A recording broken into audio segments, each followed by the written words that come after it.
That was the biggest thing, is realizing how much I did not know and how much all the things I thought I knew were based on these assumptions that were all built on top of this foundation of quicksand. People complain about the problem. They don't know that there's a solution out there. Bitcoin is the only finite asset, right? We all wish we would have paid attention to Bitcoin the first time we heard about it. Very few people actually did. I don't think Bitcoin is done running yet. I think in 2026, we're going to see a massive influx of people. Like, they don't want it when it's on sale. They want it when it's at new all-time highs. That's when they pile in.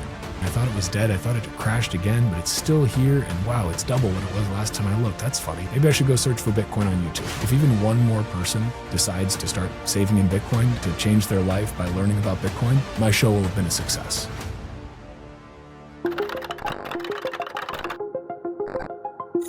What is real? How do you define real? You can't jump into cash. Cash is trash. What do? You get out. Walker America is one half of the crypto couple and the host of the Bitcoin podcast. Walker is also the senior vice president of Vibes Capital Management. He is the smoothest voice in Bitcoin, and he's here to talk about the separation of money and state. As he says, there is no red, there is no blue. There is the state, and there is you. Walker America, welcome to the BitcoinMatrix podcast. How are you? I'm good, man. Thanks for having me. Stoked to be on here. Yeah, man. I'm excited to get into it. I want to kind of go back to the beginning. So where did this all start? The crypto couple, your Bitcoin journey, your childhood.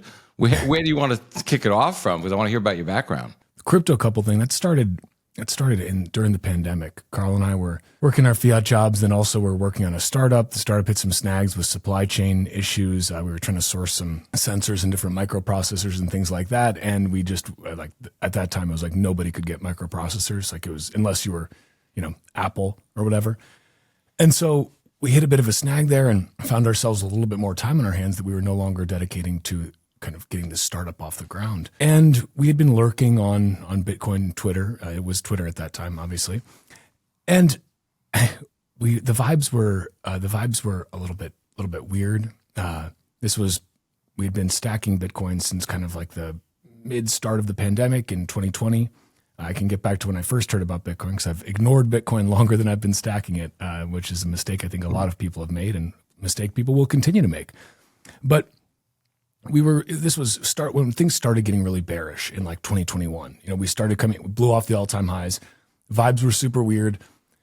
People were just down in the dumps as Bitcoin started kind of cascading down, maybe, May, June 2021. And we said, everybody's so down in the dumps. Everybody's taking everything so seriously.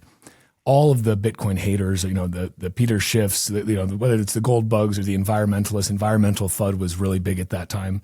It's kind of died off now, but everybody was just taking the opportunity to dance on Bitcoin's grave. And we were like, what if we just made a little video making fun of different types of Bitcoin haters? Let's just see. We'll start a TikTok. TikTok had obviously blown up pretty big at that point, as most social media apps really did in the pandemic. Like, what else were people going to do?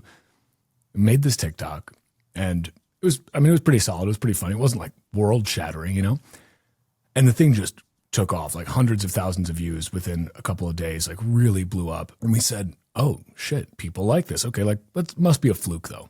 Let's make another. Made another kind of similar vein, and it blew up also. And now we're thinking, okay, like maybe there's something here. People are clearly kind of starved for this. And then we just kept going. At one point we were making 2 or sometimes 3 videos a day. Like just a lot of content, a lot of it not particularly great. It was like more of a volume thing, but we were just churning it out. We started posting on Twitter as well, because initially, again, we just started on TikTok, but very quickly TikTok started kind of throttling our content. I think because we said stuff about COVID, we're also saying stuff about Bitcoin, obviously, which is apparently fine for a little while. Then it fell into that weird, like, you're giving financial advice or about an investment product, so they start throttling it.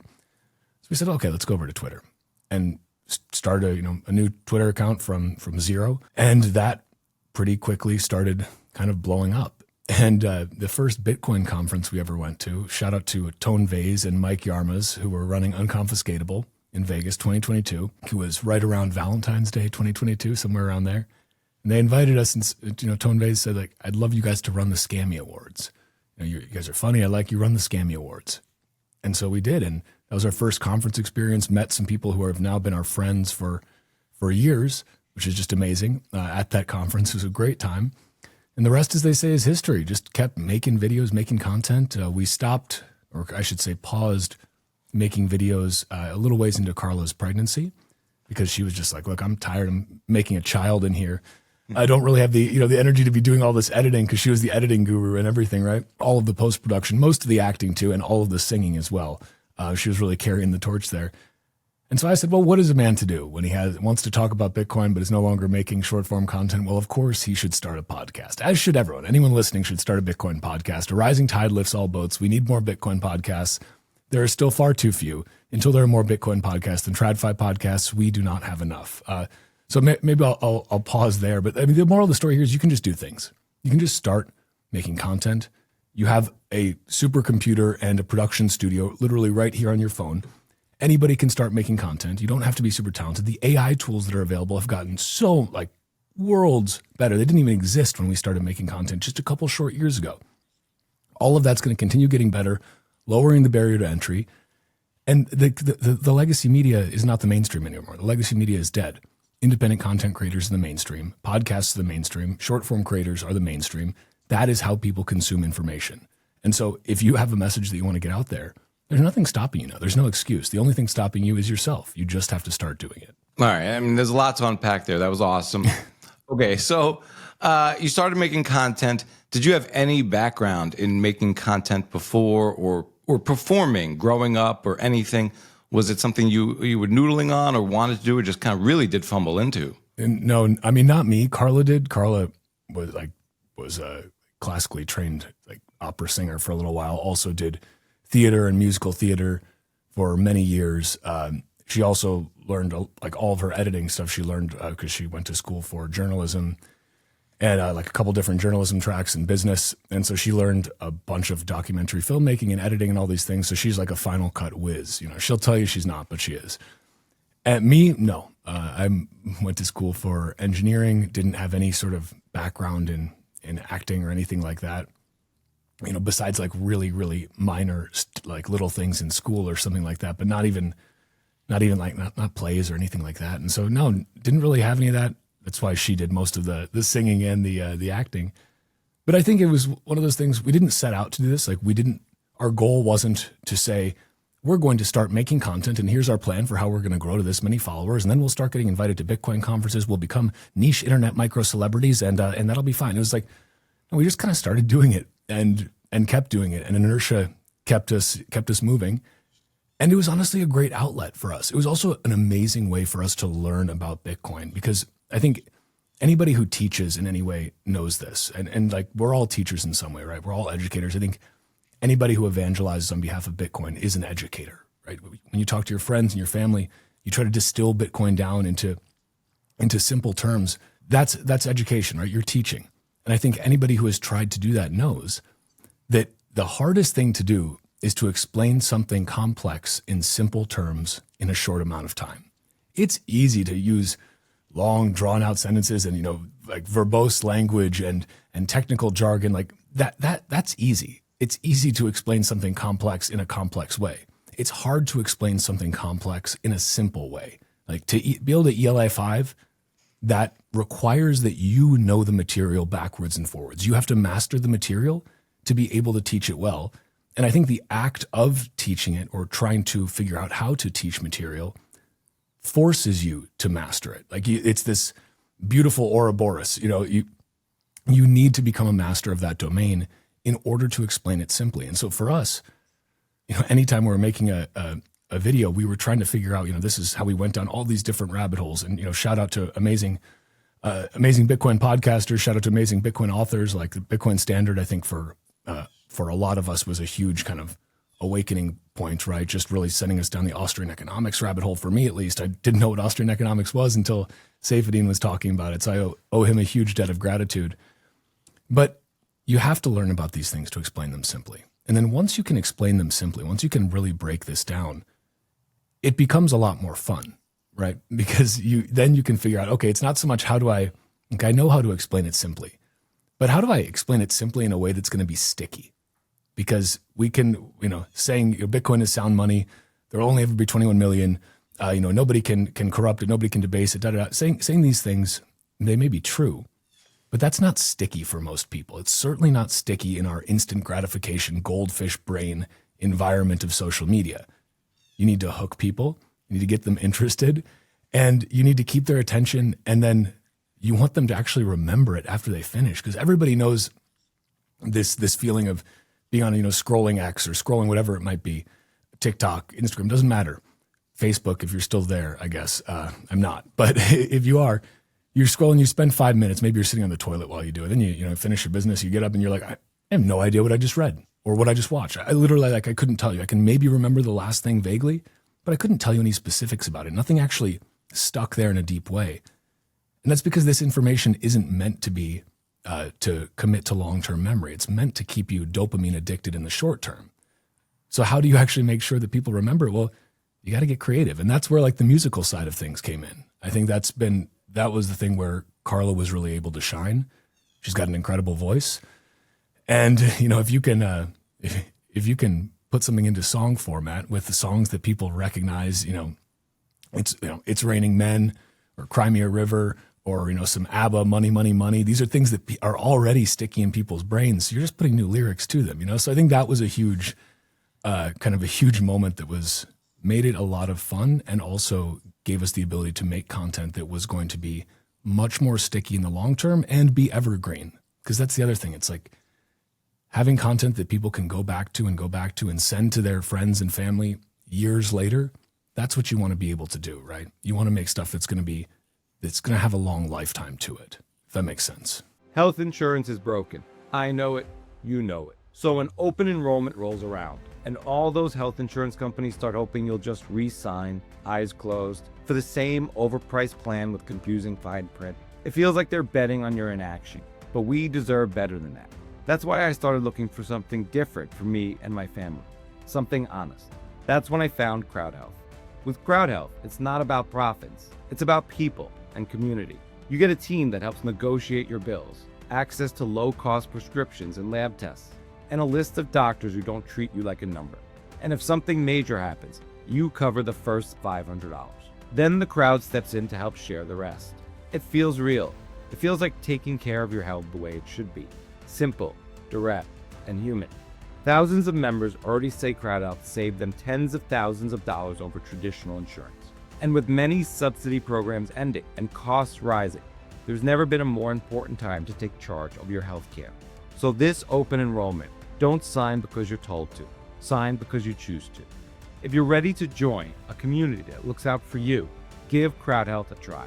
Join CrowdHealth to get started today for $99 for your first 3 months using code MATRIX at joincrowdhealth.com.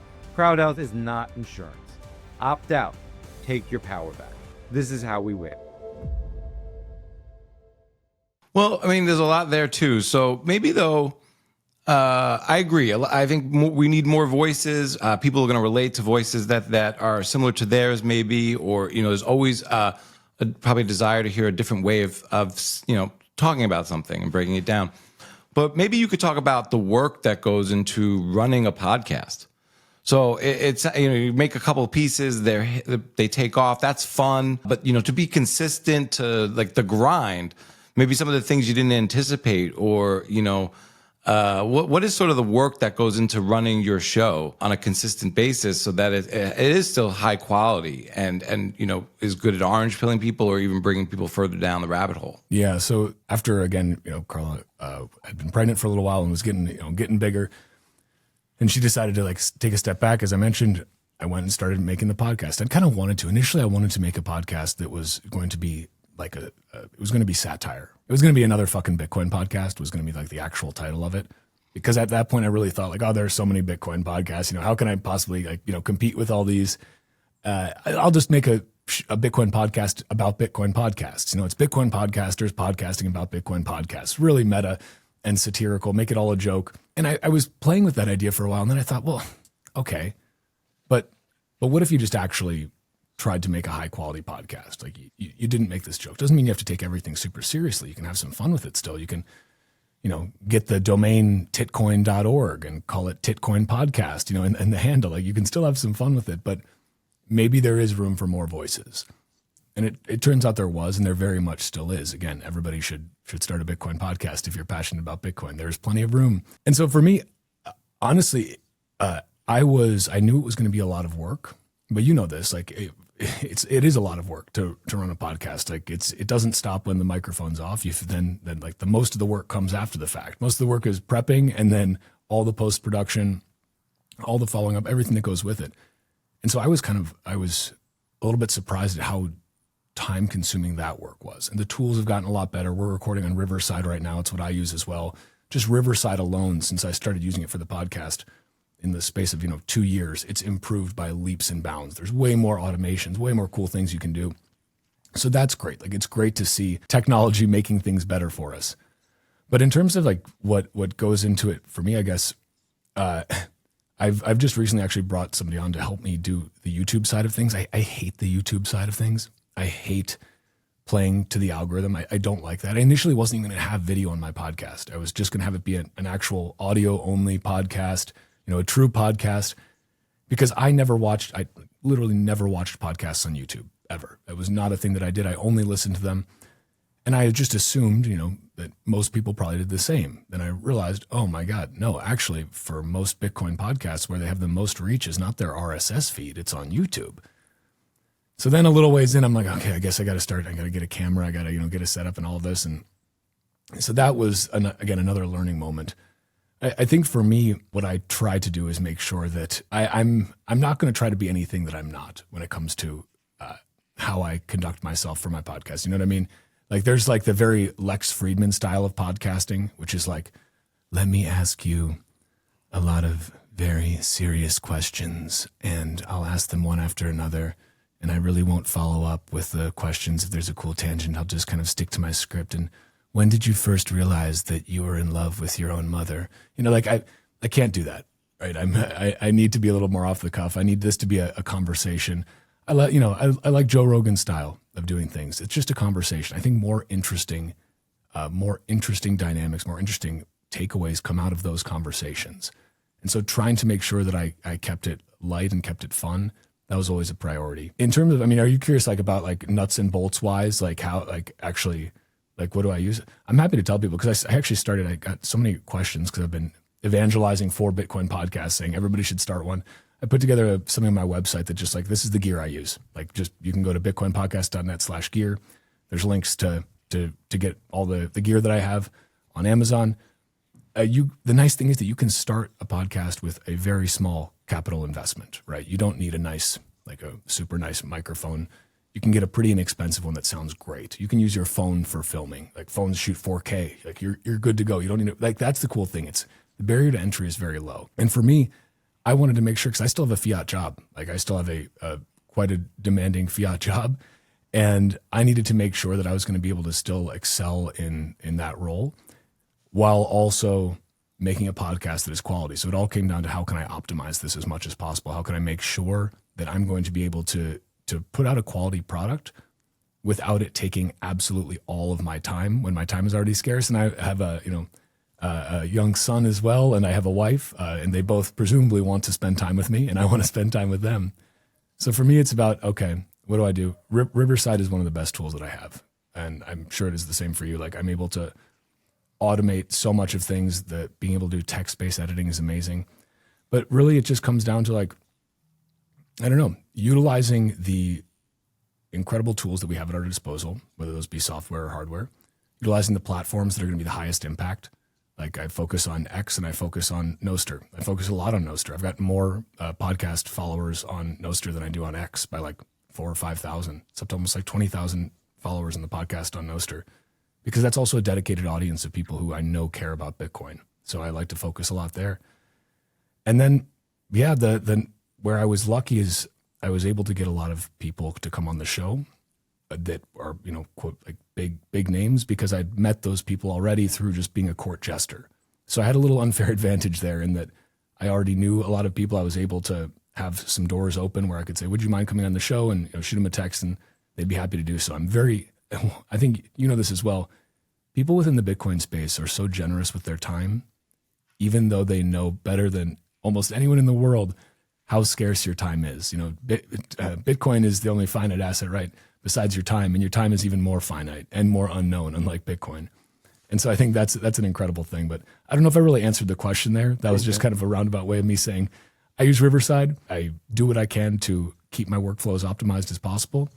And I focus on trying to interact with people on the platforms where I know, or the protocols where I know the impact is going to be highest. Like, I don't mess around with TikTok. I just don't have any interest to. I've never had it on my phone. Carla had it on her phone. I was like, you can have the Chinese spyware. Like, I'll just keep mine clean, So never focused on that. Only recently set up an Instagram account for it. Don't really like using that either. I just find it to be kind of hollow. So Nostr is where I spend most of the time focused for at least the conversations around the podcast.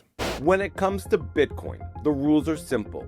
Run your own node, hold your own keys, and protect your seed phrase. That's where MicroSeed comes in. Unlike bulky backups, MicroSeed is stamped onto a tiny steel washer. Fireproof, waterproof, and so small you can carry it anywhere or hide it in plain sight. Go to microseed.io and use the code MATRIX for a discount on your order. Yeah, not only are Bitcoiners, I think, generous, but I find them courageous to go on little to no known shows, not know what they're going to be asked, where it's going to go, how they're going to be edited. I think it takes an element there of courage. Maybe how long do you think, or how much time do you think during the week does it take you to do the whole show, to give people an idea? I mean, if I had to guess, well, it's at least hour and a half to 2 hours for every recording.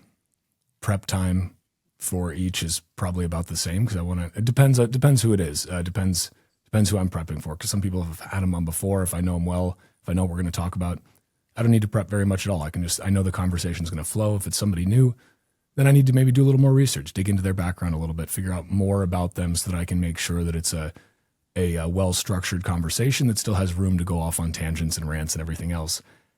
And then editing-wise, that's honestly what takes the most time. I think the editing's probably, it's the same amount of time as the recording, not just for I'm not really doing any real editing besides picking the parts from the episode that I want to put as the kind of highlight reel at the beginning, and then getting it all structured together and throwing in ad reads and intro, outro, whatever. And then honestly, posting takes a shocking amount of time. Just going through and doing it across everything, it's such a pain in the ass. That's why I brought somebody on to do the YouTube side, because again, I don't like constructing YouTube thumbnails and doing that kind of thing and figuring out what's gonna please the algorithm. I can't stand that. So, it's a good amount of time. I do most of my editing and most of all the podcast work besides the interviews themselves in the late evenings into the wee hours of the night after my wife and son have gone to bed. So yeah, I spend, I guess it's probably at least 5+ hours per episode on either side of it, plus the recording, I would say, at least.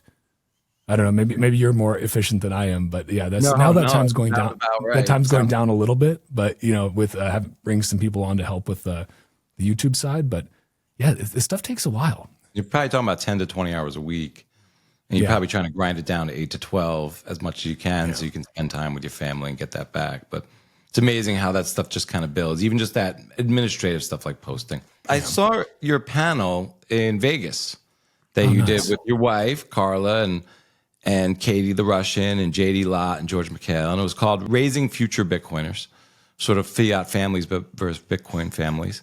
A lot of Bitcoin families are interested in homeschooling. Either they are, or they want to, or they want to know more about it. From what I gather, you grew up homeschooled. Can you talk about your experience? Was it just something that your parents initiated and you didn't know any different? Were you sort of the weird kid or an outlier? Did you have opportunities to socialize, play sports? How would you sort of characterize? I would say the older I get, the more grateful I am to my parents that they homeschooled me. It's a sacrifice that parents make. It's a lot easier to put your kids on a school bus, send them off for 8+ hours a day, and go about your business, right? That's the path of least resistance. The problem is that I think that path creates more resistance later in life, and it ultimately takes away so much time that you could be spending with your kids. So I'm very grateful that my parents took the initiative to homeschool my sister and myself. I was homeschooled until high school. When I decided, I told my parents I want to try public school. I was legitimately worried that I might be really far behind, like that I might, the reason I thought that I was going to be so far behind the kids in public school is because I did a lot of socialization, right? This myth that if you're homeschooled, your kids won't get socialized. It's like, it's bullshit. It's complete bullshit. You have sports, you have community activities, you have church, you have whatever it might be for you and your family. But there are so many different things you can do. We started a small, charter school with like 5 other families, bringing in tutors from the outside, things like that. There are all these things you can do to create opportunities for socialization. That's not hard. That's something that humans naturally do. Maybe you have to do a little bit more work, but it's also more natural socialization. It's socialization with people that aren't just exactly the same age as you, sitting in a room for 8 hours a day, being told to walk in a straight line, and you can go to the bathroom at this time and raise your hand if you want to speak, and all these things. It's socialization that's normal.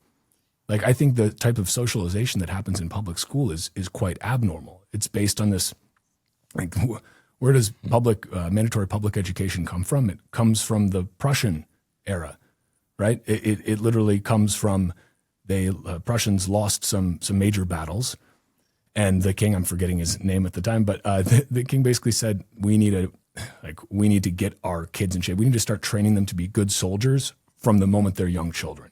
How do we do that? Well, we make sure that we get them all into a giant big hall together, and we tell them exactly what to do and what to think and how to follow orders. And then they'll be primed and ready to be good soldiers, or if they're not soldiers, good little worker bees, good little citizens, just good little drones. This is exactly what they did. Another group that happened to love mandatory public education, compulsory public schooling a lot, was the Nazis. Hitler was a big fan of that. Homeschooling has been illegal in Germany since the Nazis. It's funny that Germany gets rid of absolutely every other vestige of the Nazis, but they kept compulsory public schooling. It's still illegal to homeschool your children in Germany. I think that's insane. I think that is insane that you should not be allowed as a parent to do what you think is best for your child. I think that is honestly criminal and a massive state overreach. Again, why Germans? Why Germans have you kept this last vestige of Hitler and the Nazis? It doesn't make any sense. Or maybe it does. Point being, I was worried that I was going to be behind these kids. I saw all of my friends who I was in sports with or whatever, friends that were a little younger, a little older, same age as me. I had, friends across the age spectrum and, was used to interacting with adults as well and how to speak with adults because, again, you should. No time in human history besides the past 150 years have kids just been locked in a room with only people their own age, exactly their own age. It just doesn't make any sense. And I saw that my friends they would be in school for 8 hours a day, and then they would come home and they would do hours and hours of homework. And I was like, oh my God, they must I get all of my work done in 2-3 hours in the morning, get up at 6, I'm done by 9, then I go play outside. Or my mom takes me to apprentice with a blacksmith or to go do random things like that, incredible things. I spent some time with this awesome badass blacksmith dude who literally was the first one who taught me about the Fibonacci sequence and how he uses it in his craft. These are experiences that you just don't have if you're locked in a room with only people your own age. And so then I told them, they were like, okay, it's your choice, but you make the decision. If you want to go to public school, you can go to public school. It's we're not going to stop you. And I did. And then I found out, oh no, it's not that you're stupid or that you're behind. You're actually quite far ahead. I graduated number 1 after those 4 years of high school. And it was one of these realizations where I got into school and I realized very quickly, oh wow, everything is catering to the lowest common denominator. We're going at this snail's pace. We're not even doing all the we're not doing all the problems in our math textbook. I didn't know that Bob, back of book, existed.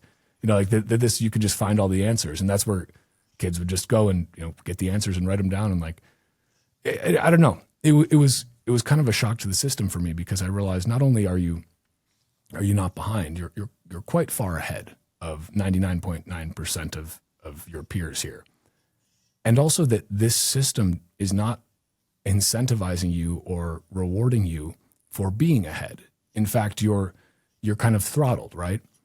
And so that was, I'm glad that I got that experience because I think it showed me both sides of the coin. But to anybody who's thinking about homeschooling, I think it's a wonderful, wonderful thing and the greatest gift you can give your children. And it's also a great thing for yourself. Now we live in this time where a lot of people work remotely or are able to work remotely. We can, it's also a problem that most people, in order to keep their family afloat, both parents need to work. I think that's one of the greatest destructive forces that Fiat has wrought on us, is that you can't have a mom staying home spending all of that quality time with the kids. The kids are in school, the mom and dad are both working, and then they see each other just at night. In the morning, in the early mornings and at night after they get home, when everybody's all tired and everybody's worn out. And how much time are you missing that could be spent doing what I think is the most important thing in the world, which is raising your kids? Like I'm so grateful to Carla that that is what she is doing. We're going to homeschool our son and any future kids that we have. I work. I also am able to work from home, which is nice. And her focus is, how do I make sure that this kid has the best childhood possible, right? And spends as much time with us as possible. Because again, time, that's the only thing that is truly, truly finite besides Bitcoin, right? Our time is very finite. We don't know how much of it we get. What a shame that this system incentivizes people to spend the majority of their time away from their kids instead of with them. I think that's that is truly a shame. And I think we're seeing the effects of it too. We're seeing the effects of all of this. So if you have the ability and the desire, I think homeschooling is a wonderful thing to do for your kids. If you're in Germany, I'm sorry, you're shit out of luck. You can't do that. It's illegal. Maybe you should, petition your government or move elsewhere. But boy, what a crazy world we live in, where it's been normalized to ship your kids off and spend so little time with them. Yeah, for sure. What do you think is maybe the benefit or difference of being a Bitcoin family versus a fiat family? And I like to think of that as something that's not related to how much Bitcoin or how many sats you have. But what do you think is like sort of the difference there? Like, so you're stacking sats, whatever you have, and what does it mean to be a Bitcoin family versus, fiat family? It's a great question. If you're comparing Bitcoin family versus fiat family, so much of it has to come down to time preference. It has to come down to, how are you thinking about the way that you spend your time, the actions that you take, the moves that you make, the choices that are brought before you? Are you thinking about it in terms of the short term? Are you thinking about it in terms of the long term? Because a lot of times the choices that may be easier for the short term and harder in the long term, those are the ones that are so detrimental, really. Like, again, it's very easy. It's very high time preference. It's very just short thinking to ship your kids off for 8+ hours a day, 5 days a week to public school. I think that's easy, but what effect does that have in the long run? Like, you can't get that time back. And I think, a lot of Bitcoiners, no matter how much Bitcoin you have, and no matter, what your particular place is on the socioeconomic ladder, having even just a little bit of Bitcoin allows you to have more control over that time. You have more of a safety net for your family. You also have something that is going to continue growing in purchasing power year over year over year over year. I thought I understood the idea of time preference pretty well. I read the Bitcoin Standard after all, and I'm a Bitcoiner, and thought I understood it pretty well. And then our son arrived, and I said, oh, wow, now I understand what it means to have a low time preference. Now I truly care about what happens, not just 10, 20, 30, 40 years from now, but when I'm gone. I care about what happens when I eventually die, because I will. We all do. What happens then? And then what happens another generation after that? Like, how am I setting up? What kind of legacy am I going to leave? And not a legacy from, I think legacy gets a bad rap sometimes. It's associated with this idea that you're somehow feeling so self-important that you want to, impose this legacy or whatever. But I don't look at it that way. I think it's about, how do you give your family and your descendants the best possible shot at success? How do you instill values in them that are going to last generations? How do you build things? How do you build structures, whether physical or figurative, that are going to last far into the future? And so I think that that's something that Bitcoiners think about a lot. Bitcoiners I talk to, they think about this constantly, especially the ones that are fathers or mothers. They think about, what are we going to do for the long term? I think this is contrasted with a lot of the boomer mentality. Not all boomers. Again, I've met a lot of incredible boomers through Bitcoin, right? But that generation, I'm generalizing here again, boomers, if you're listening. Like, there are a lot of incredible boomers out there. This is not directed at you specifically. This is a broad strokes statement. You hear all these stories, and I know these stories personally from talking to friends and, hearing from family and whatnot. And of course, reading them on the internet. You shouldn't believe everything, but that's why you can talk to people in the real world about this. This idea that, the boomers, they think that everybody needs to pick themselves up by their bootstraps. Like, just go ahead and give them a firm handshake and hand them your resume and you'll be good. Just buy yourself a house. I got mine for 2 strawberries and it's worth, $4 million now. Why can't you just do that? This complete disassociation from the actual reality of the economic situation that allowed those boomers to benefit disproportionately. And then seeing the way a lot of boomers, it's kind of like a lot of boomers don't want to give their accumulated wealth to their offspring. Like, it's kind of like I earned this and I'm going to enjoy my twilight years. And, you can figure it out just like I did, sonny boy. I think that that's just such a selfish mentality. Like, I'm building things now. I'm working hard now. Not so that I can sail off into the sunset and ignore my offspring and say, pick yourself up by your bootstraps, sonny. It's so that I can be able to provide a framework that is going to give my son and future children the greatest probability of success. And so that I can spend as much time as possible with them. That's what I want to do, right? Like, I work because it is satisfying, right? And I think men, we have a desire to work, to create, to be providers, to be fulfilled through that work of providing.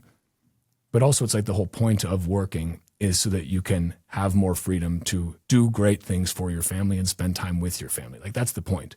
If you're just always working and working and working and working, but that doesn't actually equate to more freedom for your family or more time spent with your family. It just equates to shinier objects that you bestow upon your family to excuse all the time you spent away. I don't really see the point in that. Like, for me, it's about how do I make sure that I'm working in a really purposeful way, focusing on the things that matter most.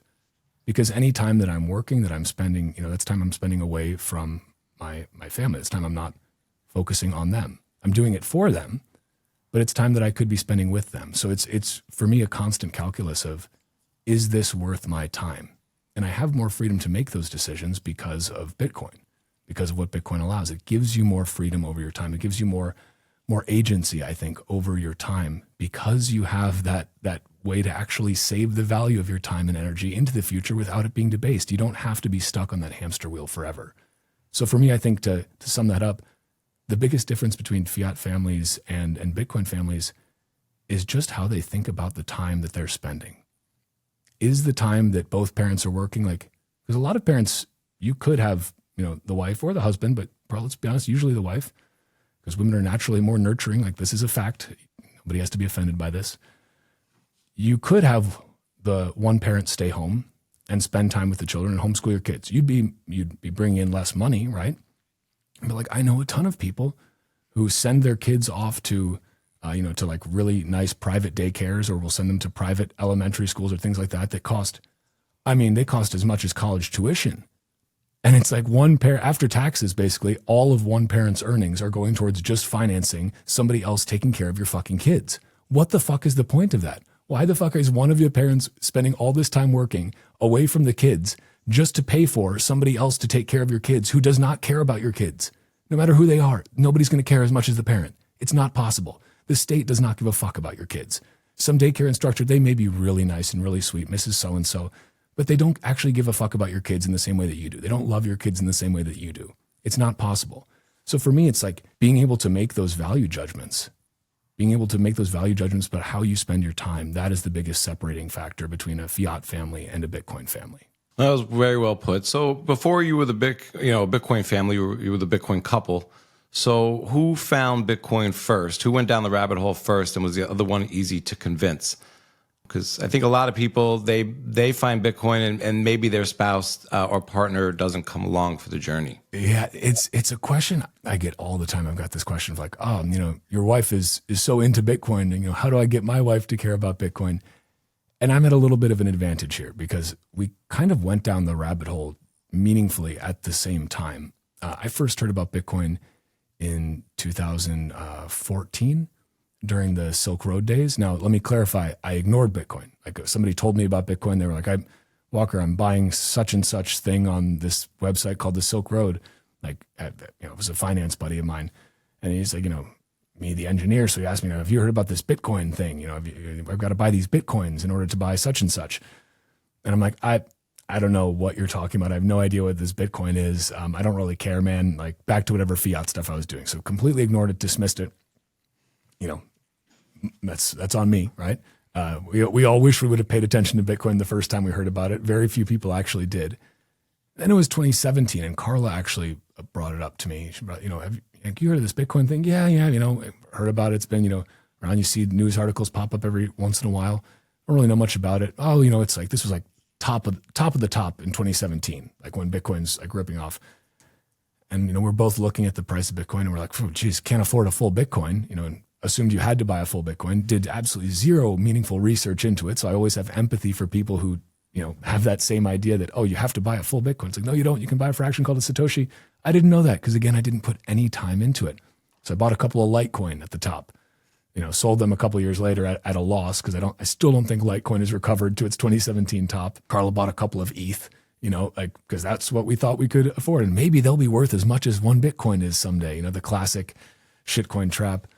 And then it was 2020, and they started locking people down. They started sending out checks, and we both kind of had this like what the fuck is going on right now? None of this makes any sense.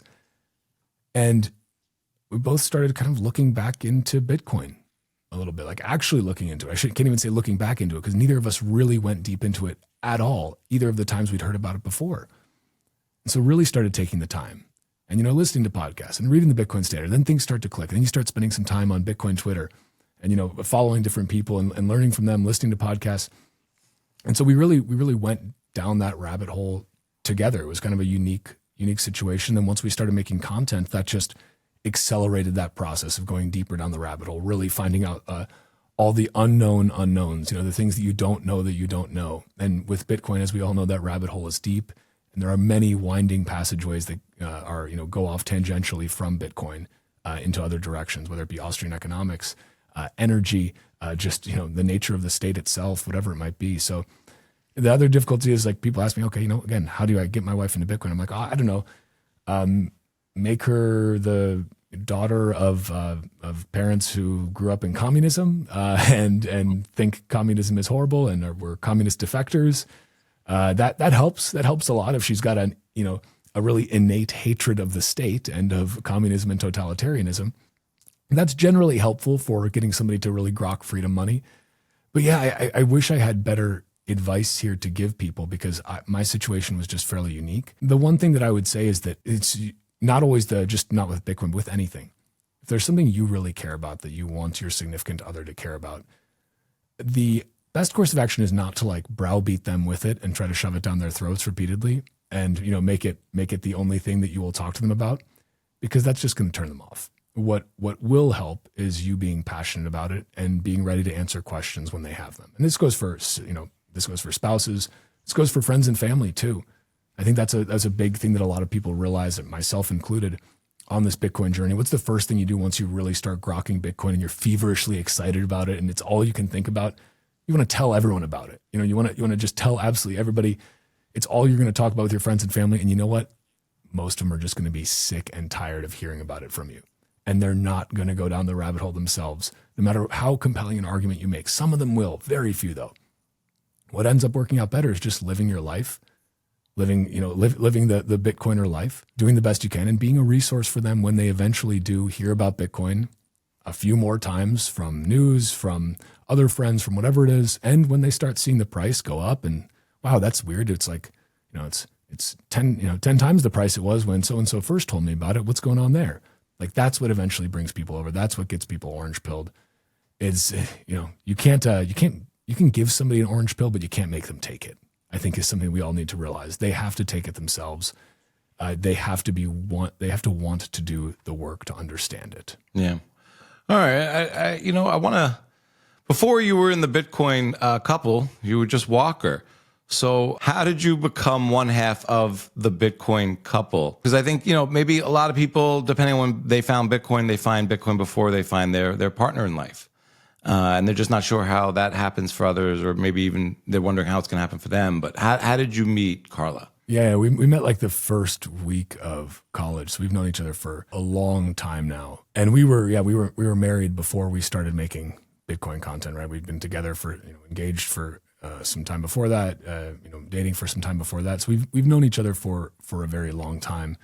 And I'm not one to give, relationship advice here. I'm no expert. We're all just figuring it out. But what I would say to anyone who is out there, especially, younger guys who are looking for a wife to spend the rest of their life with is, man, I think it's the most important decision you can make.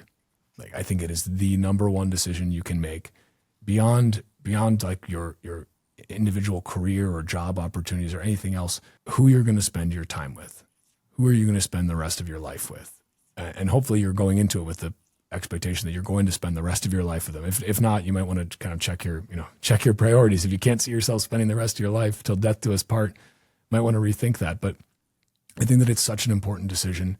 And honestly, I don't envy the plight of especially younger guys, younger gals who are trying to date and find people in this environment of dating apps and all that. I never had to do any of that.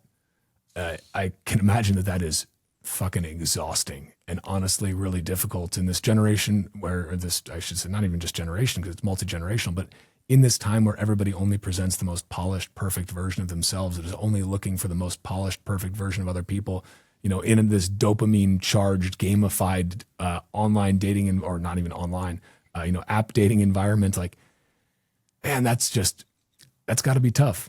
But, maybe a great place to meet your future Mr. or Mrs. is at a Bitcoin meetup or a Bitcoin conference. There are, in fact, women that go to these things. Yes, the line at the women's room, a Bitcoin conference is the only place you'll find a giant line at the men's room and no line at the women's room. But that is changing, I think. That is changing. And so, yeah, I'd say you want to find somebody who's they don't have to be perfectly ideologically aligned with you. They don't have to be exactly the same as you. They don't have to share all these similarities with you. In fact, you want somebody who is at least different enough from you that they're going to be able to help you grow, right? Because you are not a finished product. You are constantly in a state of growth. I'm very lucky to have found an incredible wife in Carla, who is now an incredible mother to our son. But I would say, yeah, I don't have relationship advice. I don't have dating advice. I don't have any of that. I would just say, be very purposeful about who you decide to spend the rest of your life with. Because if you find a great woman or a great man, if you're a lady, your life will be so much better for it, and other decisions become a lot easier because you've got somebody else there to be able to bounce ideas off of. Like, enough cannot be said for that. When it comes to Bitcoin, the rules are simple. Run your own node, hold your own keys, and protect your seed phrase. That's where MicroSeed comes in. Unlike bulky backups, MicroSeed is stamped onto a tiny steel washer. Fireproof, waterproof, and so small you can carry it anywhere or hide it in plain sight. Go to microseed.io and use the code MATRIX for a discount on your order. Yeah, I agree. It is the most important decision you'll make. Maybe how has Bitcoin changed you? I mean, you grew up, you were homeschooled, you're kind of going against the grain a little bit already, or a lot. For some people, you'd say maybe it doesn't change them at all. Maybe it just enhances them. Do you think Bitcoin has changed you in any way? I think that it has. I think that it's about the process of discovery, right? I think that one thing, I say Bitcoin fixes a lot, but it doesn't fix you, right? It's not going to fix you as if you are somehow viewing yourself as deficient in some way. It's not going to fix you. Just you buying Bitcoin doesn't automatically make you a better person. It doesn't make you holier than thou. It doesn't make you smarter. It doesn't make you anything. Just the act of buying Bitcoin does not do that. The act of discovery, the act of learning, the quest for knowledge that I think Bitcoin inspires, that is what changes people. That is what changed me. It sent me down so many different rabbit holes. It's made me read so much more. It's made me listen so much more. It's made me learn so much more. It's made me question things. I think that before Bitcoin, I very much suffered a lot more from both the Dunning-Kruger effect and also Gell-Mann amnesia. Both of those syndromes I was suffering from to a certain extent. And I think it's because so much in the world is obscured. So many of our systems are so opaque. The way that things actually work is hidden behind so many different layers and so much jargon and so many academics and just so much noise. But there is signal. You have to be able to find it. I think finding Bitcoin and learning about Bitcoin and going down the tangential rabbit holes that are involved there, that helps you find signal. The world is very noisy, but that helps you find some signal, because now you at least have something fundamental that you are gaining a better understanding of. You're getting a better understanding of money and how money works, and energy and how energy works, and time and how you should treat it. And once you start thinking about those things more, the questions that you need to ask in other domains, I believe, become clearer. It becomes easier to start to parse the signal from the noise in everything you're doing. And again, this requires you to still remain curious. I think the worst thing you can do is say, well, I've found Bitcoin, and I know what money is, and now I know that all of my other previously held opinions must also be correct because I now have the correct opinion about this. It's not the case. You're probably wrong about a lot of things. I know that I was and still am and certainly will be long into the future. We're all works in progress, or at least we should be. You should do whatever you can to try and grow and learn and expand your mind and expand your horizons every single day. But I think that, again, that act of discovery in Bitcoin is what is so powerful, because you realize, it's that realization with Bitcoin that you realize, I never understood how money really worked. I never really understood what money could be.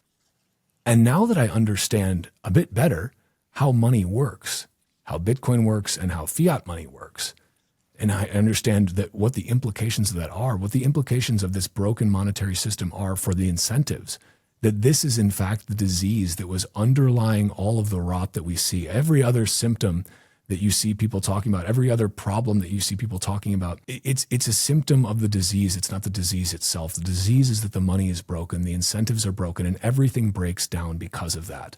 This is how civilizations fall. Every revolution is ultimately a monetary revolution, right? It comes back down to a breaking of the monetary order. It comes back to the debasement of money, ruins so many things. But even though that problem, like that disease, is central to it, it's the thing we learn least about growing up. Like being homeschooled didn't help me there at all, right? Like parents were both English majors. Like they weren't, savvy finance people or anything like that. They did a great job to work hard and provide an amazing life for me and my sister, and I'm forever grateful for that. But I didn't, just because I was homeschooled, didn't mean I learned about Austrian economics when I was young. I wish I would have. I can't wait to read some Hayek and Mises and Rothbard to my son. Already have a little bit. Doesn't really quite grok it yet, but I think he will soon. Maybe by age 3 or so, he'll be reading it on his own. But I think that that's really the fundamental thing, is that learning about Bitcoin and going down that Bitcoin rabbit hole makes you realize that if you did not in fact understand how something that we use every day, something that's seemingly so obvious and easy and simple as money, if you didn't understand how that works, what else don't you understand? What else is hidden from you? What else are you missing? And it turns out you're probably missing a lot. So for me, that was the biggest thing, is realizing how much I did not know, and how much all the things I thought I knew were based on these assumptions that were all built on top of this foundation of quicksand. It was built on top of nothing. And how many things I was just believing because that's just the obvious thing. It's what any prudent person would believe, You realize how much bullshit is out there, basically said Rick. That's what it comes down to. Yeah. No, I hear you.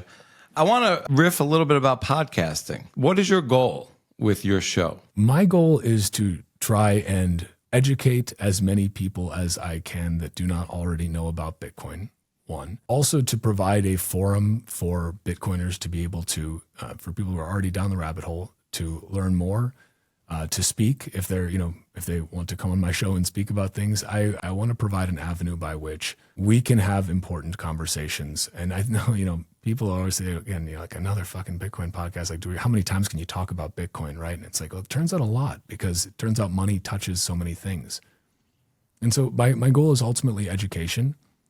But also, I think for people that are already Bitcoiners, like I'm speaking for myself here too, it's a sanity check. Like listening to Bitcoin podcasts is a sanity check for Bitcoiners. Like it reminds you, you're not the only crazy one. In fact, you're not crazy at all. Like the system is. That's what's crazy. And so for me, at least, I think for a lot of folks, especially during the pandemic when everything was just so nuts, having this outlet where you could learn and hear conversations that like where people, it sounds like they're speaking, right to you. That was really powerful for me. And I think powerful for a lot of people and hopefully still is. But ultimately my goal is I want to do what I can to help more people find Bitcoin. I hope that I can do that. I hope that through my show, at least if even one more person decides to start saving in Bitcoin, decides to change their life by learning about Bitcoin, my show will have been a success. Like and hopefully it's quite a lot more than one, but even one, I think that matters, and that ripple effect matters. And this is why I encourage more people to start podcasts or just start making any sort of Bitcoin content, right? It doesn't have to be a podcast if you're not into that kind of thing. You can make any sort of Bitcoin content you want. Julian Figueroa is doing an amazing job of this with the exit manual that he's doing through GetBase TV. BTC Sessions, legendary, it needs no introduction. The educational work that he has done has helped so many people, like countless people. I can't even fathom how many.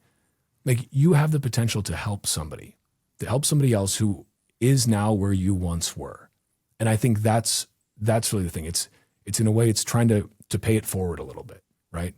Because you never know who you may be able to help. Like you never know what's going to resonate with someone. You never know whose voice, whose attitude, whose persona, whose manner of speaking, even like little things make a difference for people. Maybe, they see something of themselves in you, and that is what allows them to say, okay, like, I like the way this guy thinks. I like the way he talks. I like the way, conducts himself. And this is somebody I want to try and learn with, And so for me, that's what it comes down to. It comes down to education.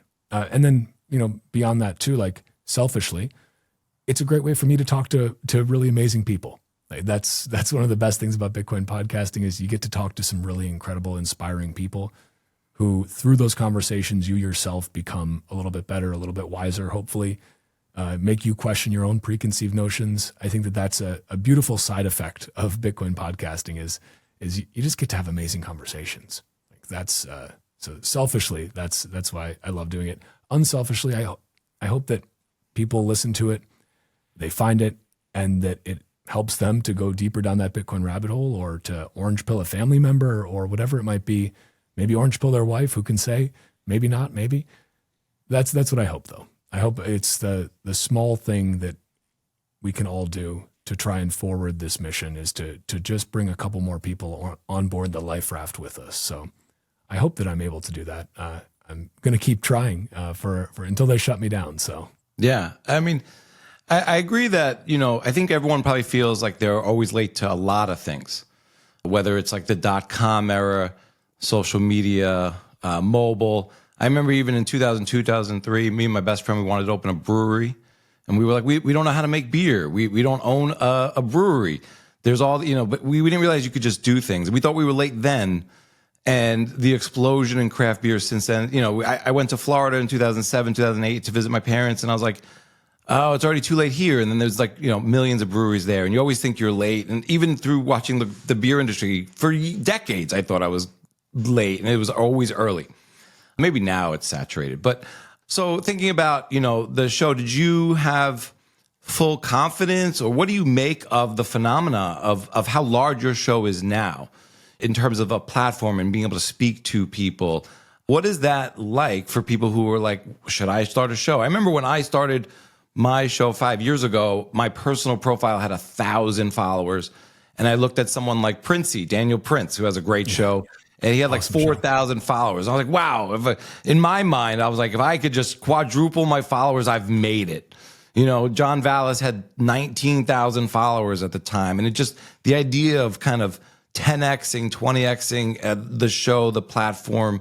And it's something I still don't think about. I try not to think about the audience. I mean, do you think about the audience? What do you think about having an audience? And this idea of kind of going from 0 to 1, did you have a lot of confidence in it? What's that experience been like? I think about the audience from the perspective of the larger my audience grows, the greater the network effect of the message is, and the greater chance I have of getting that message in front of more and more people. And this is, like honestly, one of the reasons I just hired somebody to help me out on YouTube is because like YouTube is an area where I just hate playing that game. But that's also top of the funnel. That is top of the funnel for people getting into Bitcoin, what the algorithm serves up to them, right? Like growing your RSS feed growing the audio side, that's super, super important. And that's like, I feel like I view that as for like the diehard fans, right? But a lot of people, it's about, is the algorithm going to serve them up this thing that might change their life? That's where the algorithm can be a positive thing, right? Because it just so happens you watched such and such video and such video, and there was a little, a little confluence of different, keywords there that then served you up with this Bitcoin podcast video, and that sent you down the rabbit hole. You never know what it's going to be. So I think about the audience in that way, because the larger it gets, the greater the chance it is that it continues to grow larger and get out in front of more people. I don't think about it from the perspective of like, I don't have like metrics that I'm trying to hit or things like that. It's just I would like to keep growing it so that it can reach more people. In terms of like kind of going, let's say 0 to 1, let's say, or just initial growth, that's the hardest part. I think that's the hardest part. There's some crazy statistic, I'm going to botch it, but it's directionally correct. It's like 90% of podcasts don't make it past 12 or 13 episodes, something like that. Like the vast majority of podcasts people start, they're super stoked, they've got an awesome podcast idea. They start making the podcast, they get, a dozen episodes in, and they're like, nobody's listening to this, I give up. And you know how this is, like the, first few episodes you make, there's a couple people tuning in, and you're like, wow, like you see like 10 people that listen to an episode, you're like, oh, 10 people listen to this, that's incredible. You see like 100 people, holy shit, 100 people, like 1,000 people, 2,000 people, that's as many people as are in my hometown. Like, holy shit, it's like my entire town listened to this podcast. That's insane. And so it's all relative, right? And I think that it's also important for people to realize that you don't have to have a giant audience to still be effective, in the sense that you are providing value and that you are reaching people. Like Joe Rogan, biggest platform on the planet. I'm never going to be Joe Rogan. You're never going to be Joe Rogan. No Bitcoin pod. Nobody's going to be Joe Rogan because he's Joe Rogan. Like, you're not going to catch him. But you don't need to be that big to be able to have a massive impact on somebody's life. You can have a small audience, but a dedicated audience who are diehard fans, and that's enough. It depends what you're looking for personally, I think. And for me, again, it always just came back to and this is the reason Carl and I made videos in the first place. It wasn't to make money. Like we weren't doing sponsored videos. I think we did maybe 1 or 2 sponsored videos, and like out of hundreds and hundreds of videos, just because somebody reached out and we were like, it was a friend, and they were like, would you want to do this? We said, okay, yeah, we never really thought about that, but sure. Like, that wasn't why we were doing it. We did it because we wanted to hopefully do our small part to educate just a couple more people, or to dispel a little bit of FUD. We went on a crusade against Greenpeace. We like those fuckers. We made it our mission, to FUD bust Greenpeace. Not because somebody was paying us, we didn't get $5 million from Ripple like Greenpeace did. No, we were doing it for free because we care about Bitcoin and we care about the message of what Bitcoin can do for people. And so I think where people run into trouble is if you, one, think that your show is going to be some overnight success and have millions of listeners, like, it's just probably not going to happen that way. It's going to be a slow and steady grind. Some people may have this astronomical trajectory. I think in the Bitcoin space, that's harder to do because it's still a niche. Like, it won't be a niche forever, but it's still a niche now. It's like still the majority of the world doesn't know about Bitcoin. We're so early. Bitcoin is a roughly $2 trillion asset. There's $1,000 trillion worth of global asset value out there. We're at 0.2% of global asset penetration. We are not even close. We're not even in the first inning. We're still warming up. We're still jogging the bases. We're just barely getting started. We're at, less than a percent of people own Bitcoin around the world, like far less than 1%.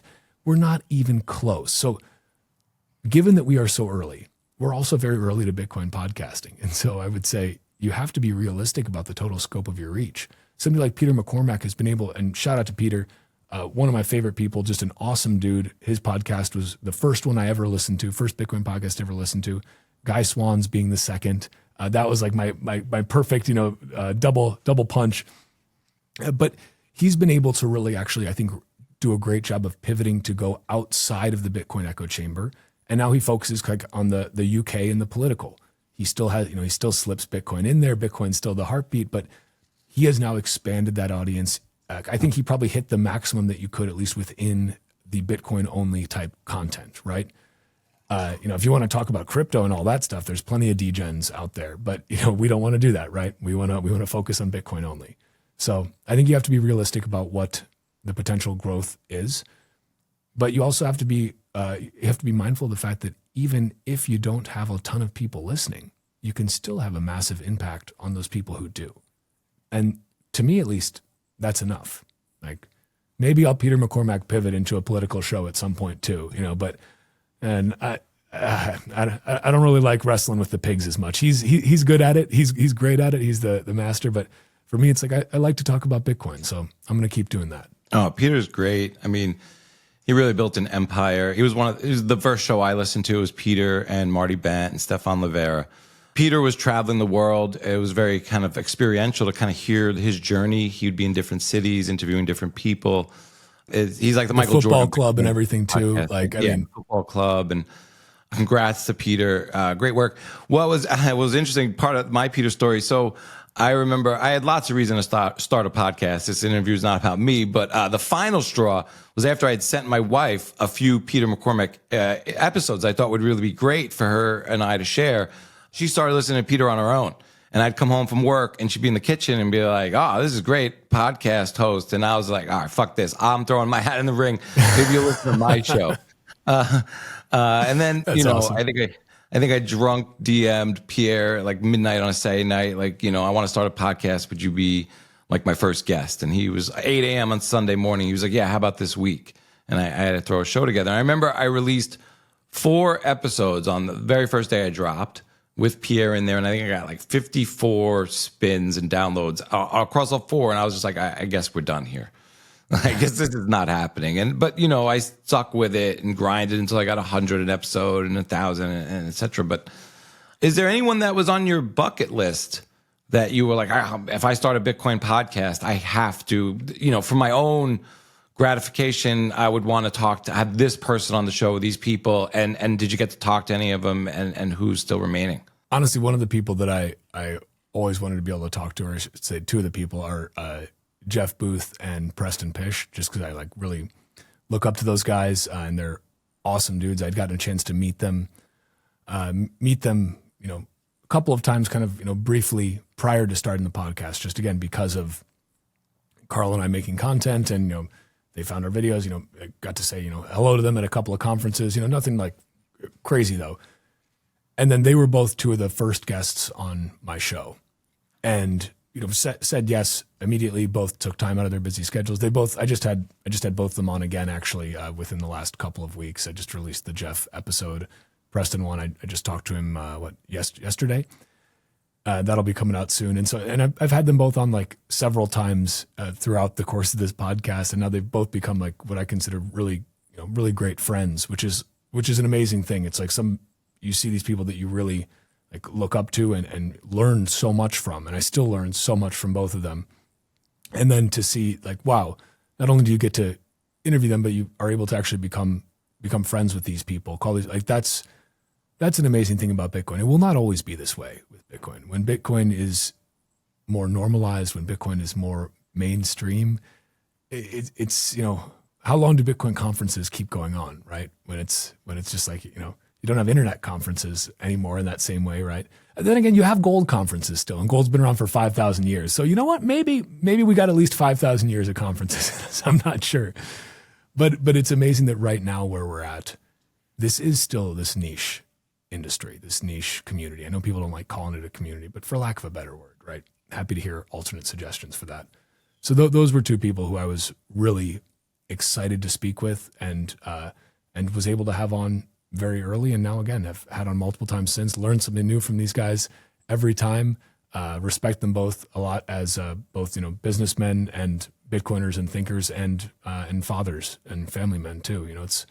It's cool. There's a lot of great examples out there in the Bitcoin space. So yeah, those were 2 people. Those dreams have already come true. I guess I gotta find a new one. Gotta find a new white whale to slay.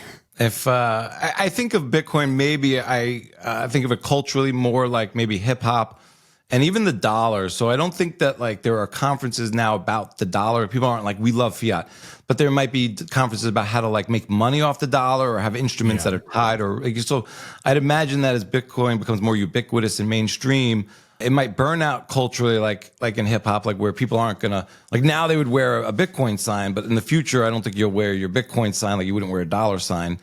And then I think the conferences will become more mainstream where they're about like lending your Bitcoin or borrowing against your Bitcoin. Specialized, like. Yeah, or for Bitcoin investors. And then there'll be like the breakaway, like the Burning Man Bitcoin for like, you know, the real Bitcoiners and the maxis. And they won't even announce these events. They'll just be like in the know, you know, peer to peer. But who knows? Can I ask you who was or is your white whale for a guest? Well, before I started the show, if you want to ask it from that perspective, I was like, I want to interview Pierre Richard. He was sort of like my Morpheus. American HODL was really big, you know, and so there were a few like that. Bitcoin Tina, I guess that's a whale I haven't landed. I've actually gotten, I put up a tweet and Bitcoin Tina DM'd me. He said, "That's the stupidest thing I've ever heard. You're a fucking moron like all of them." And then I said, "Oh, you're right. Oops." And he was like, "Can I call you?" And then we talked for like an hour just offline before he had to go catch a train to work. And for me, that was kind of epic. It wasn't recorded, but he's someone. It was really, those are like American HODL, Bitcoin Tina, Pierre. These were the people that orange pilled me the most. There's been a lot that have kind of come after that. Maybe I didn't know before the show started. You know, like maybe Michael Saylor was a big one.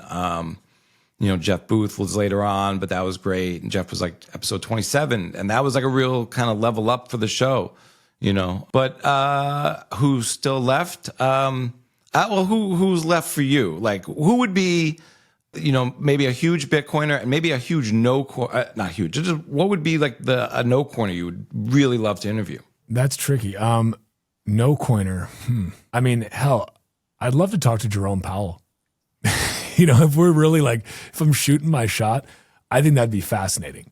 I think it would be fascinating to talk to him, especially after he's gone from the Fed.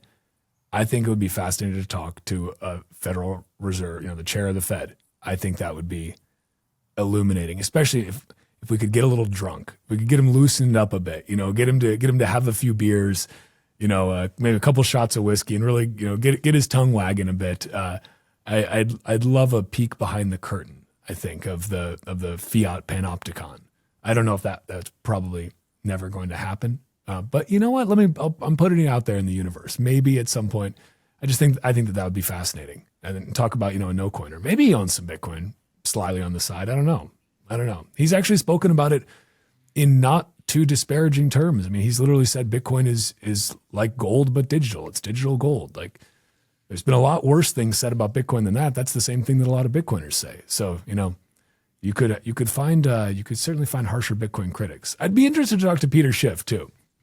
Actually, that just as far as like people who are so wildly against Bitcoin or say they are anyway, you know, like he still accepts Bitcoin. Like you can pay for Peter Schiff's gold in Bitcoin.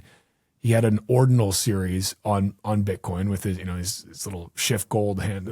So, you know, I don't know. I'm not entirely convinced Peter's a no coiner. I think he at least has some, but he's certainly a good actor, if nothing else. I mean, good actor from the sense that like he's good at acting. So I'm going to give you my full list here. Dream guests for the BitcoinMatrix podcast. This was written, I wrote this over a year ago.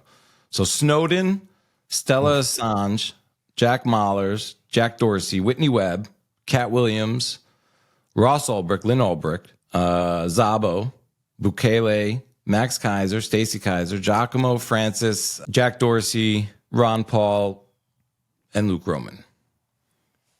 It's a great list. There's definitely no coiners in there. But that's a very solid list. I think talking to Snowden would be pretty incredible. He's going to be a tough one to pin down, I think. But you know, hey, it'd be pretty darn cool. I almost had Lynn Ulbricht on the show. This was like 3 years ago, and she agreed to come on the show. And then about a week before we were supposed to do the recording, the Daily Mail came out with a piece that Trump was considering a pardon. This was, I guess, in 2020. And so she was just like, I can't do this now. We were on silence. So she backed out then, and I completely understand. And, we lost communication from then on. But yeah, I think that Bitcoin podcasts have gone through like they're in a weird moment, I think. So I think that, pre-ETFs, Bitcoin by default was sort of zeitgeisty. And you could kind of find what Bitcoiners or what was sort of interesting in the world and look at it through a Bitcoin lens. I think almost after the ETFs, Bitcoin has become sort of like the antithesis of zeitgeist, like sort of like, oh, that's now $100,000 thing. That's Wall Street. That's more suits. It's all treasury companies. It feels less revolutionary. It feels less about self-custody. It's almost a little like, I think Peter McCormack, like, left on top. It feels like there's a little bit less and I think it's going to come back. I'm not trying to be ultimately pessimistic, but I think even things like world events like Charlie Kirk's assassination has took a lot of the algorithm. I think as your show, it just shows in general, the content is much more YouTube based now. Even Bitcoin podcasts, which I agree with you, like you have your sort of loyal audience on the RSS feed. It's audio. It's sort of pure. And then you bring that show to YouTube and you get a whole different machination around how you title it, how you do your trailer, how you do your thumbnail. And that might even affect how you think about what topics to bring up, when to bring them up on the show. And so how do you think through like maybe the sort of where Bitcoin is in sort of podcasting right now? I think, so I definitely see what you mean. I think that I don't know if I completely agree with the fact that Bitcoin is kind of no longer this cultural zeitgeist. I think that it is. I think that it's just somewhat obscured. I think that there's so much, again, I think we're just so early. I think we're so early that, and it's hard to square that, right? Because you mentioned the ETFs, and like now it's like, okay, how can we be early when Larry Fink of BlackRock is promoting Bitcoin and Bitcoin ETFs? How can that possibly be when the world's largest asset manager is speaking favorably about Bitcoin? They've got their IBIT ETF and a number, obviously there's a lot of different Bitcoin ETFs, but speaking of BlackRock's, they've got that, and it's their number one money maker. It's the biggest ETF launch in history. So how can you say, that we're still early? But it's like, all you have to do is you just even talk to your immediate group of friends and family, outside of like the Bitcoin space, right? How early we are. Talk to random people, on the street about most people just still aren't there yet. They're not even close. People are like, one of the biggest topics of every conversation that you have with people wherever you are in the world is that the price of everything is going up.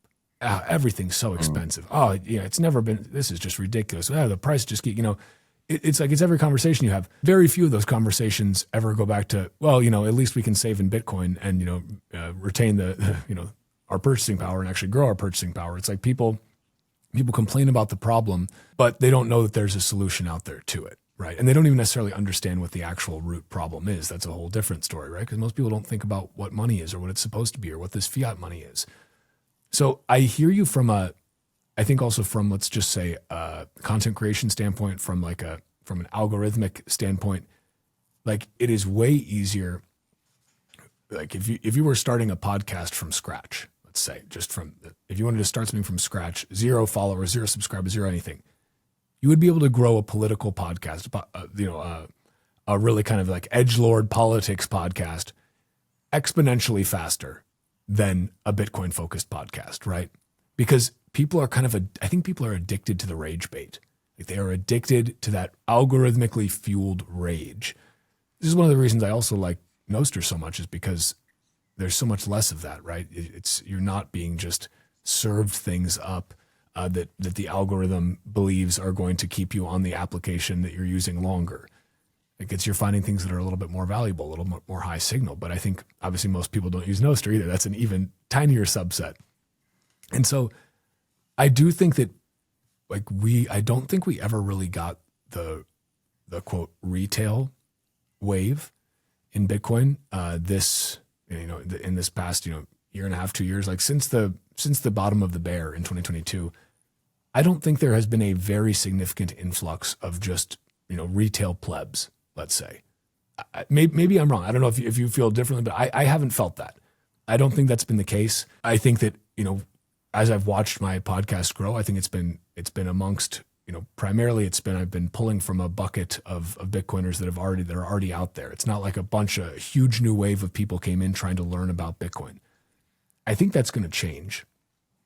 I don't think Bitcoin is done running yet, this year or next year. I don't think we're going to be in a protracted bear market here, as some people are saying.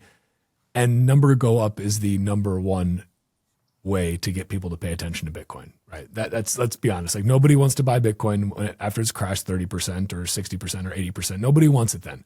They don't want it when it's on sale.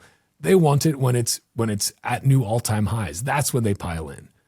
And I just don't think we've seen that from the retail perspective. We've seen, a lot of maybe, let's say like boomers have been surprisingly diamond-handed buying up these ETFs, from massive retirement accounts. You've seen now even Bank of America is now Bank of fucking America is recommending a 1% to 4% Bitcoin allocation. You've got Vanguard, who finally bent the knee. And even though they said we will never offer Bitcoin ETFs to our clients, well, that CEO is gone now. And now they're offering Bitcoin ETFs to their clients. Like, that's, another $11 trillion of assets under management. That's at least some portion that's going to come into Bitcoin. Not real Bitcoin, unfortunately, but, IOU Bitcoin, PDF, ETF Bitcoin. But my point being, I think that there's still, from a content perspective, I think that there's still a massive desire for new types of content, whether it be podcasts or whether it be short form. I mentioned Julian Figueroa and the work that GetBased is doing on this new YouTube channel, the Exit Manual. They've hit after 8 or 9 videos, they hit 1 million views already. And they hit 20-some thousand followers. They've already got more followers than my YouTube channel has, and they started it a few weeks ago, right? And it's shorter form. It's 7 to 8 minutes, super high energy, incredible editing. That's really resonating with people. So people are looking for it. But I think when it comes to especially YouTube or X or any of these centralized social media platforms, there's so much noise to wade through. There's so much noise. And for something new to break into your particular algorithmic bubble, you have to kind of go out and look for it first. That's the only way. Otherwise, the algorithm is just going to keep serving you what it knows you like. It's going to keep serving you what it knows keeps you using that particular platform, that particular application. It's not going to deviate from that unless it has a reason to, because its job is to make people spend more time on the platform, to put in more viewing hours. That's what it does.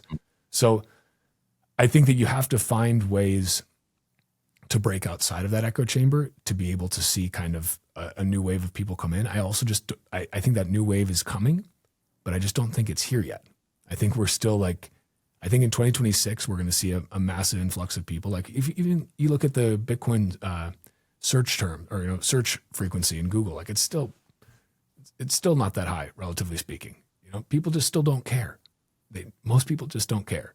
They will come and they will care, but I think a lot of them are just kind of I don't know. There's a lot of distractions out there in the fiat circus. You can't entirely blame them. We were all distracted by it for a long time before we found Bitcoin too. So we got to have some empathy there. But I think they're coming. Printer is coming, and plebs are coming. It's just maybe might take a little bit longer for both. Less time for the printer, and the printer will ultimately bring the plebs, because people are going to be wondering why the price of everything keeps getting higher, and why the heck is that Bitcoin thing? I thought it was dead. I thought it crashed again, but it's still here, and wow, it's double what it was last time I looked. That's funny. Maybe I should go search for Bitcoin on YouTube, and that's how that new trickle starts. Yeah, I mean, one of the greatest lessons I learned from listening to Bitcoin podcasts was from Bitcoin Tina. And it was about trading against your future self. Don't trade against yourself, and don't trade against others, and don't trade against your prior self. You'll always lose, and you'll always feel hopeless and demoralized. And I find that in real life, whenever I'm trying to orange pill people, I feel like they are trading against me. You could kind of feel it, like they're not thinking about their own future. They're thinking about how long you've been telling them about Bitcoin. They're speculating on what they think you might have, or when you're trying to convey not so much this is how much Bitcoin you need, but this is what happens when you start stacking sats. Don't you want this for yourself? Don't you want to live like this? You're worried about Bitcoin's volatility, but your entire life is volatile. Your career, your family, your personal time. But, when I moved, at 24 years old, I moved to San Francisco. And I was an accountant for a Big Four CPA firm. And, let's say I made 75 grand a year. Well, I had some friends who made half that, but they happened to work at startup.com or whatever, and they became millionaires. And at that point in my life, you're looking around you, and I was definitely trading against my peers. And how come I have a master's in accounting and he or she is a sales rep at some bullshit startup, and now they're a multimillionaire. And then they might, it feels like they're turning to you and say, hey, why don't you quit your accounting job? You don't even like that. Go work at a startup and be like me. Try to win the lottery and be like me. And you're like, I'm not going to give up my accounting career to be a sales rep and or even maybe I'm not even going to go try to make an accounting career of working at startups and hoping, I feel like that's where a lot of people are when you try to talk about that to them about Bitcoin in real life. I think it's a great point. I'd just interject quickly. Like, people are, it's hard for people to change their ways, right? Like, change is hard, change is scary. Maintaining the status quo always seems like the short term thinking, the high time preference, easy option, right? Just to keep doing. Inertia is powerful. You just keep doing this. That's a lot harder than going over here and starting this parallel thing that is always going to be harder for people. And I think, again, it comes back to meeting people where they are. And like, I've got a lot of buddies who are in like extremely like high paying finance, jobs at either very big banks, or other firms, consulting firms, that sort of thing, like, very high flying finance jobs. And so they do very well, right? It's hard to convince those types of guys that, hey, you should look at this Bitcoin thing. Cause it's like, I don't know, like I'm doing pretty well, man. Like I'm doing pretty well. For at least two of them, that what finally convinced them was Trump coming out as pro Bitcoin. Like, didn't matter. All the orange pilling I'd been trying to do for years didn't do anything.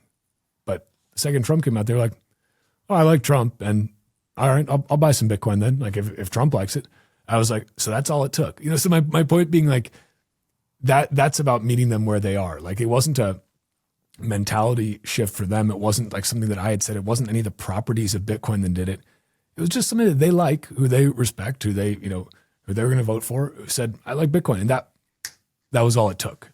So it's like, again, it's like we go out there with these best laid plans of we're going to orange pill, and this is how I'm going to position it for this person. It's like, it just comes out to meeting them where they are, or just somebody they care about and respect that's a public figure talking positively about it. Like, that makes a lot of, like, that's two people I know personally.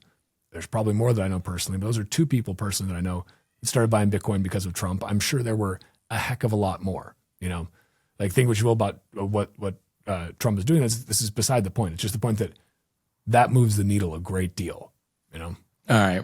I love it. Yeah. Who, if you could orange pill anyone in the world, who would it be? I'm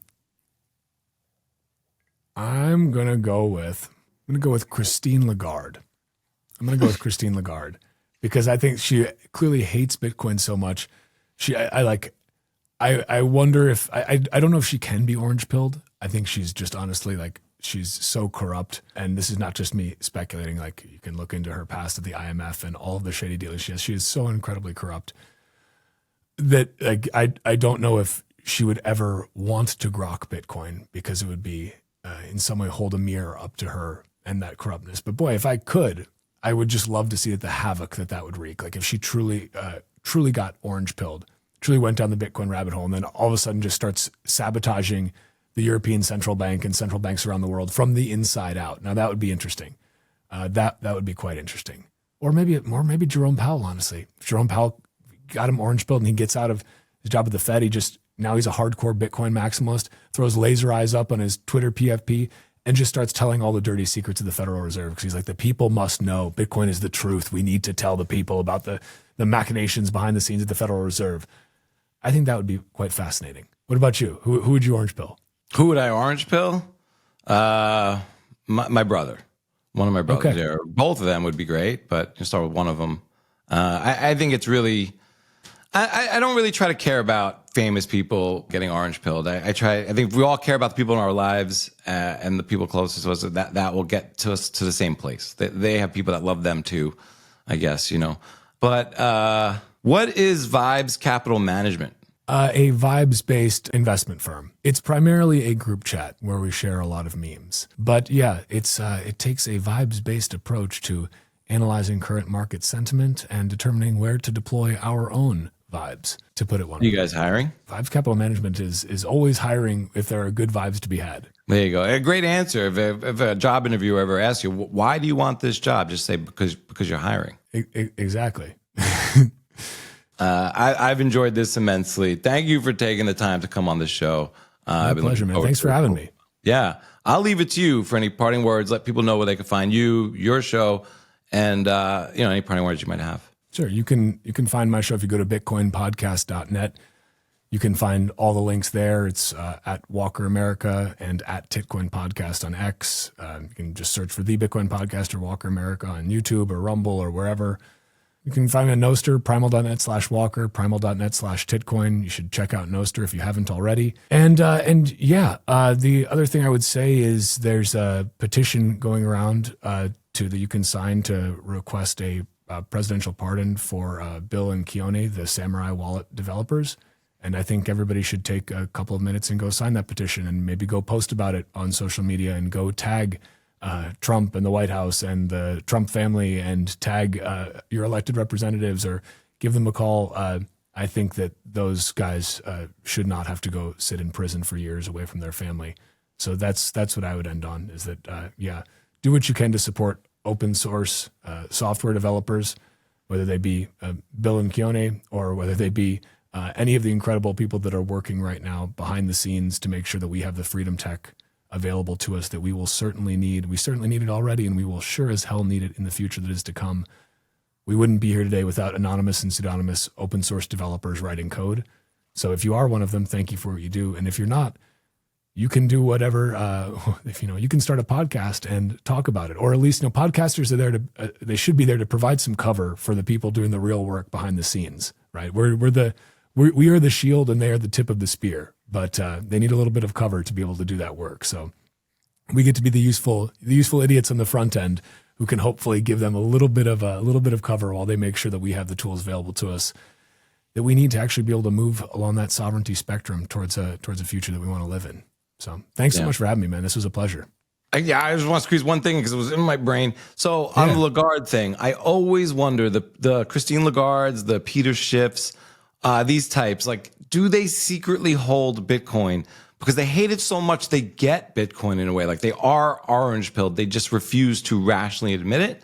And the only way one of the way I dwell on that is like when I was a shitcoiner when I first came to the scene. I didn't know. I thought the blockchain was the technology. I thought it was about new technology, like the way Apple or mobile or Facebook was technology.